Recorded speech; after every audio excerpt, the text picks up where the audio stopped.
Microsoft PowerPoint selecting placeholders. We have the second slide in our slideshow with the heading Our Mission. And in a previous video we saw that if I clicked and dragged to select text that we could change it to whatever we wanted.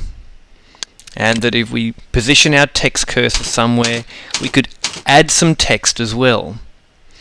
And you may recall that I mentioned that when you're editing the contents of a placeholder, the edge looks like many diagonally pointed lines.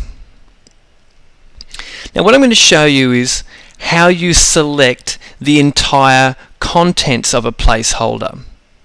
Because at the moment, if I wanted to highlight one word, I would be editing text. Look at the border of the placeholder, it's diagonal lines. If I wanted to make that word bold, I'd select that word and then simply click the bold button.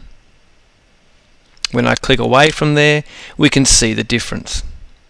But let's take a look what happens if I actually click on the placeholder.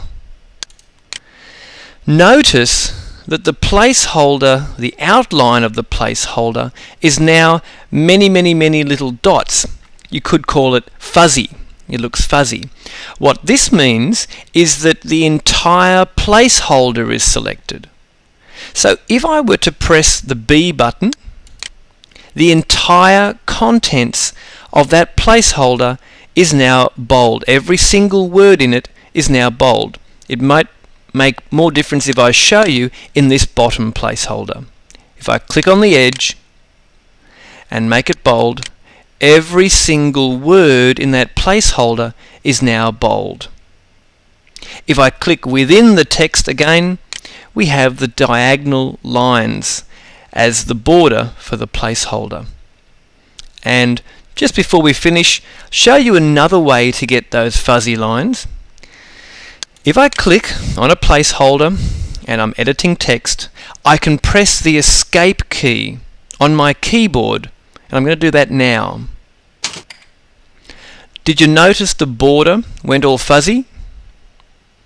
If I press the escape key one more time, then nothing is selected.